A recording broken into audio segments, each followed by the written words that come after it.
So according to a survey by the Babson Survey Group, which was found on onlinecolleges.net, about 33% of college students are taking at least one online course, and the total enrollment for online courses has increased slowly between fall of 2015 and 2016.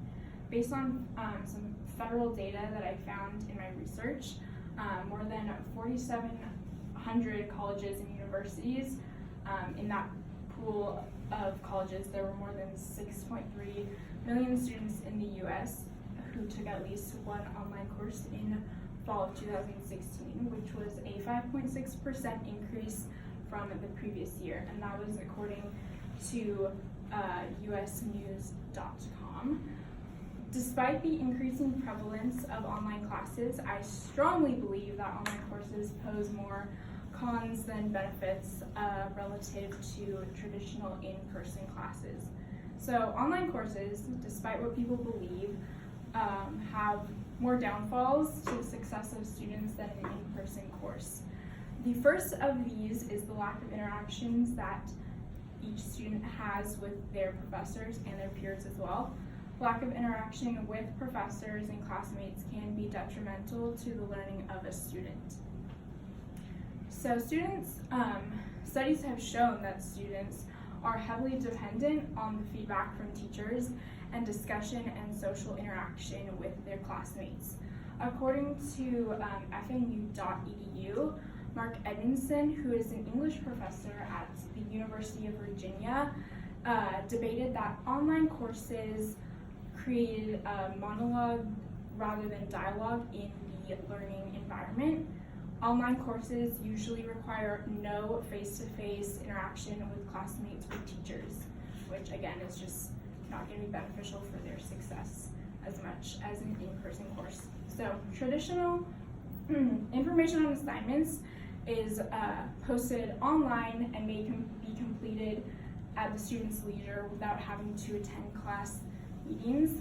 While the convenience of this leisure schedule is nice and beneficial for their schedules, maybe it takes away from the interpersonal skills that students will acquire in an in-person class or in a classroom. When in a classroom, students may be required to speak their mind and interact with other classmates, and they may be even required to give presentation or speeches.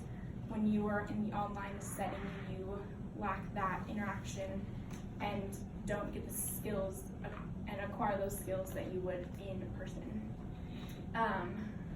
Online courses limit the interpersonal skills that an individual will obtain by attending a traditional class.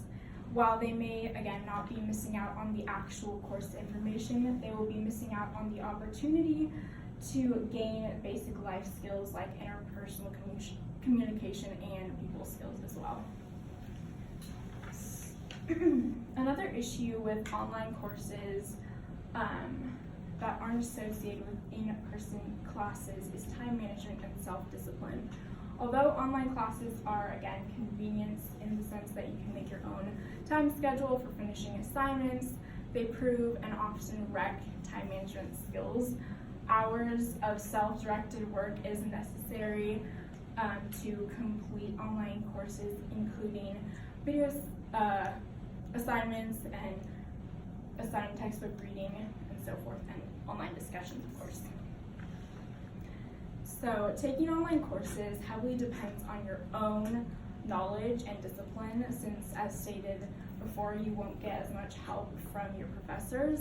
Self-discipline needs to be exercised in any class, whether in person or online. However, online courses require extreme self-discipline, since it's completely up to you to prioritize and complete those assignments.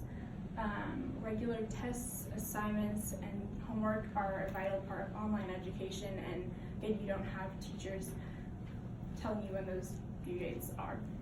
There is, however, one to monitor whether students are indeed completing tasks in the online setting.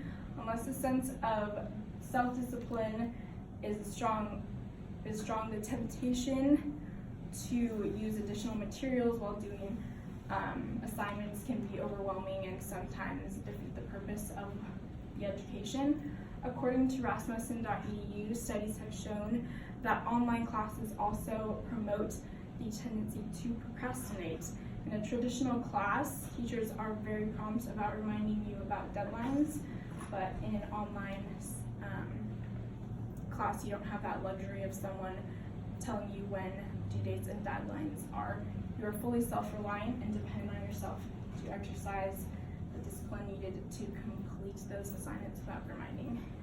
So what if you are a student looking for the flexible schedule that an online class can provide you, yet you want to avoid the negative aspects that accompany it? An option for that would be hybrid classes, which are courses where some of the traditional face-to-face in-class time is replaced by online learning activities. Despite the belief that online classes are better and more convenient and allow for a more independent academic schedule, they prove to have more negative effects for the overall outcome of the student's success, according to EURoundup.org. So would you give up the convenience of an online class for the quality education that an in-person course could provide you? Overall, traditional in-person courses are superior to online classes because they provide the social interaction that will help propel the student's success in the class. They are also beneficial because they don't place the entire burden of time management and prioritization on the student. They're able to have the help of their peers and professors to do that. So having accountability from a teacher and your peers in a classroom has shown that students are more successful than if they were to be self-led in an online course. So, thank you.